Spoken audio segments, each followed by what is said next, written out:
রাজ্যে দুটি লোকসভা আসনে দলীয় প্রার্থীদের বিপুল ভোটে জয়যুক্ত করে মোদিজিকে উপহার দিতে গোটা রাজ্য চষে বেড়াচ্ছেন মুখ্যমন্ত্রী ডক্টর মানিক সাহা। প্রতিদিনই তিনি দুটি লোকসভা আসনে প্রার্থীদের সমর্থনে একাধিক কর্মসূচিতে অংশ নিচ্ছেন। তা আরও একবার লক্ষ্য করা গেল খোয়াই শহরে। পূর্ব ত্রিপুরা লোকসভা আসনে বিজেপি প্রার্থী কৃতি সিং দেববর্মার সমর্থনে এবার অনুষ্ঠিত হল সারা জাগানো পদযাত্রা। বিজেপি খোয়াই মণ্ডলের উদ্যোগে আয়োজিত এই পদযাত্রায় মুখ্যমন্ত্রী ছাড়া উপস্থিত ছিলেন প্রার্থীসহ রাজ্য মন্ত্রিসভার 2 সদস্য টিঙ্কু রায় ও অনিমেষ দেববর্মা। নির্বাচন কমিশন ইতিমধ্যেই ঘোষণা করে দেশের অষ্টাদশ লোকসভা নির্বাচনে নির্ঘণ্ট। ঘোষণা অনুযায়ী এবার ভোট গ্রহণ প্রক্রিয়া অনুষ্ঠিত হবে মোট 7 দফায়। রাজ্যে দুটি লোকসভা আসনও অনুষ্ঠিত হবে 2 দফায়। এর মধ্যে প্রথম দফায় 19 এপ্রিল অনুষ্ঠিত হবে পশ্চিম ত্রিপুরা সাধারণ আসনে নির্বাচন। দ্বিতীয় দফায় আগামী 26 এপ্রিল অনুষ্ঠিত হবে পূর্ব ত্রিপুরা উপজাতি সংরক্ষিত আসনে ভোট গ্রহণ প্রক্রিয়া। গুরুত্বপূর্ণ এই দুটি নির্বাচনকে সামনে রেখে গোটা রাজ্য জুড়ে চলছে এখন রাজনৈতিক দলগুলির জোরদার প্রচার কর্মসূচি। এবারও রাজ্যে দুটি লোকসভা আসন মোদিজিকে উপহার দিতে বদ্ধপরিকর রাজ্যের শাসক দল ভারতীয় জনতা পার্টি।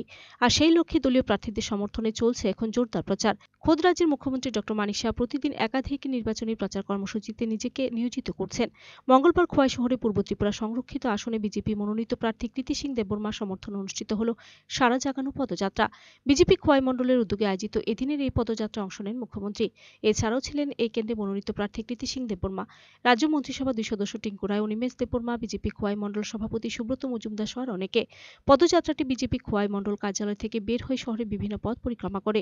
এদিনের এই কর্মসূচি প্রসঙ্গে সংবাদ মাধ্যমে মুখোমুখি হয়ে মুখ্যমন্ত্রী ডক্টর মানিক সাহা বলেন, মানুষ যেভাবে সাড়া দিচ্ছে তাতে প্রত্যাশার চেয়েও ভালো ফলাফল হবে রাজ্যে দুটি লোকসভা আসনে। মোদিজির প্রতি মানুষের আস্থা আছে। যেভাবে মানুষ সাড়া দিচ্ছে তা থেকে বিষয়টি বোঝা যায়। মানুষ বিপুল ভোটে 2 কেন্দ্রের প্রার্থীদের জয়যুক্ত করে প্রধানমন্ত্রী যে ইচ্ছা এক ভারত শ্রেষ্ঠ ভারত গঠন তা পূরণ করবে। প্রধানমন্ত্রী যে টার্গেট দিয়েছেন তাকে সামনে রেখে রাজ্যেও চলছে এখন জোরদার প্রচার কর্মসূচি। যারা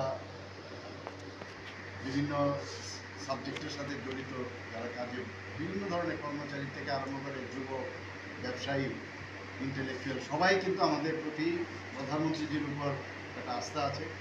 তো আজকে খুব ভালো লাগলো এখানে আমরা মহারানী কৃতি সিং দেববর্মা মহাদয়াকে নিয়ে আমরা যে এখানে আজকে নির্বাচনের যে প্রসারের জন্য আমরা এসেছি, সেটা আমি তো অন্ততপক্ষে খুব খুশি। এখানে যে সারা যতটুকু ভেবেছি তার থেকে বেশি এখানে আমি দেখতে পাচ্ছি, এবং আমি আপনাদের মাধ্যমে সমস্ত ত্রিপুরাবাসীকে আমি একটাই আবেদন করব যে ভারতীয় জনতা পার্টি এবং আইপিএফটি এবং ত্রিপুরা মথার যে অ্যালায়েন্স, সেটা এক ত্রিপুরা শ্রেষ্ঠ ত্রিপুরা আমরা যেটা করব, শুধু এই লোকসভার শুধু নির্বাচন ক্ষেত্রে এটা স্টপ যেন না হয়, আমরা সেটা আরও সামনের দিকে যাতে আমরা নিয়ে যেতে পারি।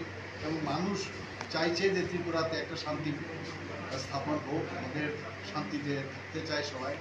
আমরা আগে কমিউনিস্টদের সময়ে জোট আমলেও আপনারা দেখছেন কি অশান্তির একটা বাতাবরণ ছিল, সেই জায়গা থেকে আজকে 6 বছরে কিন্তু এখানে শান্তি প্রতিষ্ঠিত হয়েছে।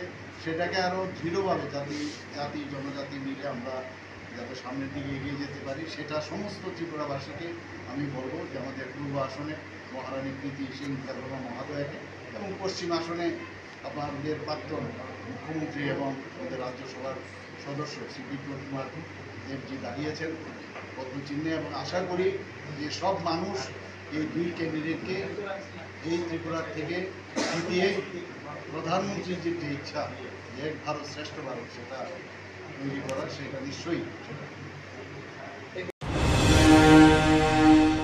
Video report search India 10।